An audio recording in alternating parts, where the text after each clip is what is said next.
Bonjour, bienvenue à ce sixième épisode du blog de Photosophie. Aujourd'hui, j'ai décidé de vous parler de l'incertitude.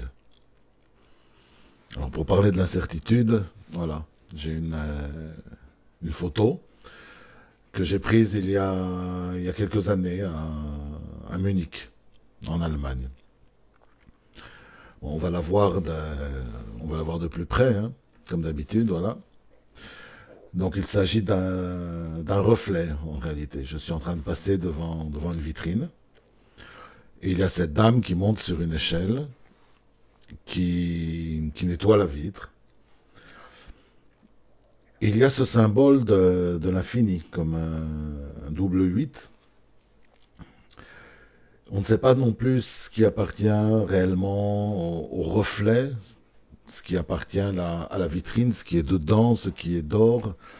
C'est un peu confus et son corps, en même temps, se fonde dans le reflet, l'infini. J'ai appelé cette photo se fondre dans l'infini.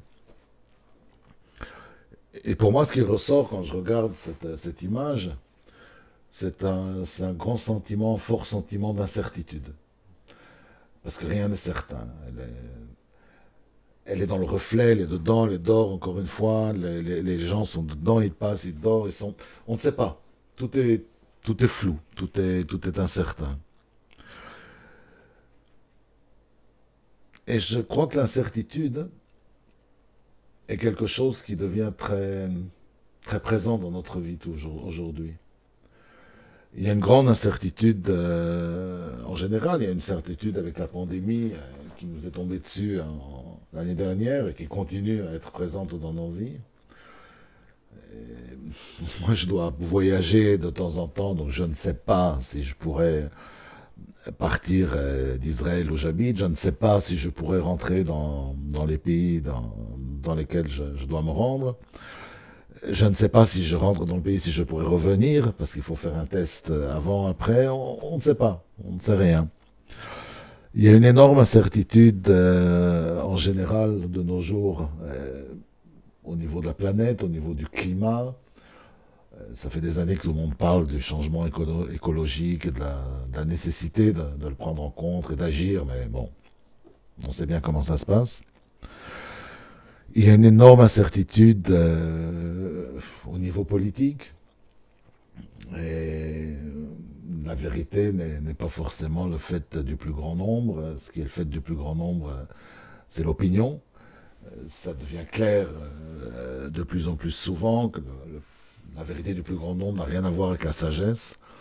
Et on voit que ici et là dans le monde, en Orient comme en Occident, il y a de plus en plus d'autocrates, de dictateurs, de gens qui profitent je dirais, de l'ignorance et de la naïveté, surtout des intérêts personnels pour prendre le pouvoir et surtout pour garder le pouvoir et pour l'utiliser à leur profit. Et il y a une énorme incertitude au niveau des religions. La religion, ne serait-ce que par son étymologie latine, religare, sert à relier les gens. Mais en réalité, aujourd'hui, la religion, on la voit surtout s'exprimer dans le fanatisme. Elle devient une cause de séparation. Au lieu de favoriser la générosité, la compassion, il y a une incertitude au niveau de la vie privée, des libertés.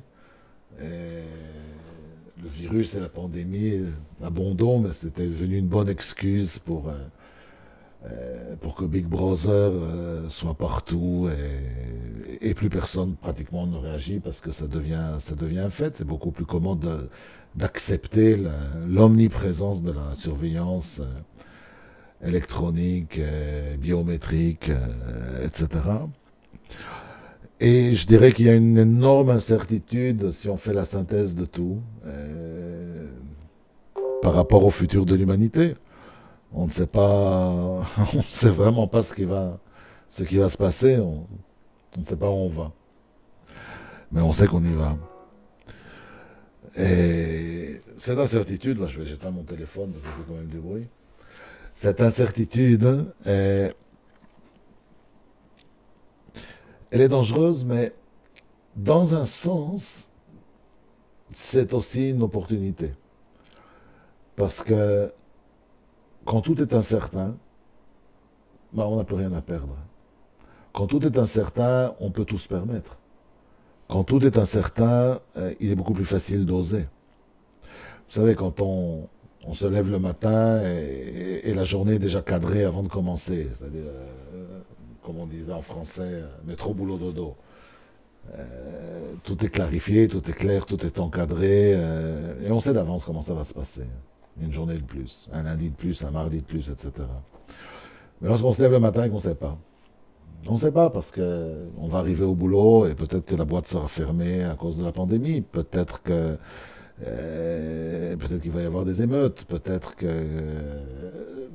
je serai positif au Covid, peut-être que n'importe quoi. Rien n'est sûr, rien n'est certain. Donc il est beaucoup plus facile de prendre des initiatives, de changer quelque chose, parce qu'il n'y a plus de cadre. On peut être beaucoup plus souple, je dirais qu'on peut se permettre. Et dans un sens, la possibilité de changer des habitudes, de briser d'anciennes habitudes mécaniques pour faire autre chose, pour oser pour autre chose, peut nous aider à donner un sens à la vie. Et je crois que c'est pas mal. Ça peut aider, parce que quand le monde est incertain, trouver le courage de la transformation, c'est une chance. Donc, l'incertitude est là, l'incertitude est un fait, il faut vivre avec, il ne faut pas la craindre, je dirais qu'il faut l'épouser, et, et en profiter. Chaque chose qui paraît difficile, parce que tout changement est difficile, peut vraiment être une opportunité. Donc voilà, c'était l'idée de cette petite photo-là, l'incertitude en général. Donc, comme d'habitude, vous avez là mon email et vous pouvez m'envoyer vos messages, vous pouvez m'envoyer ce que vous pensez, vous pouvez m'envoyer si vous avez des idées d'un concept philosophique ou photographique ou autre que vous aimeriez que je traite la prochaine fois.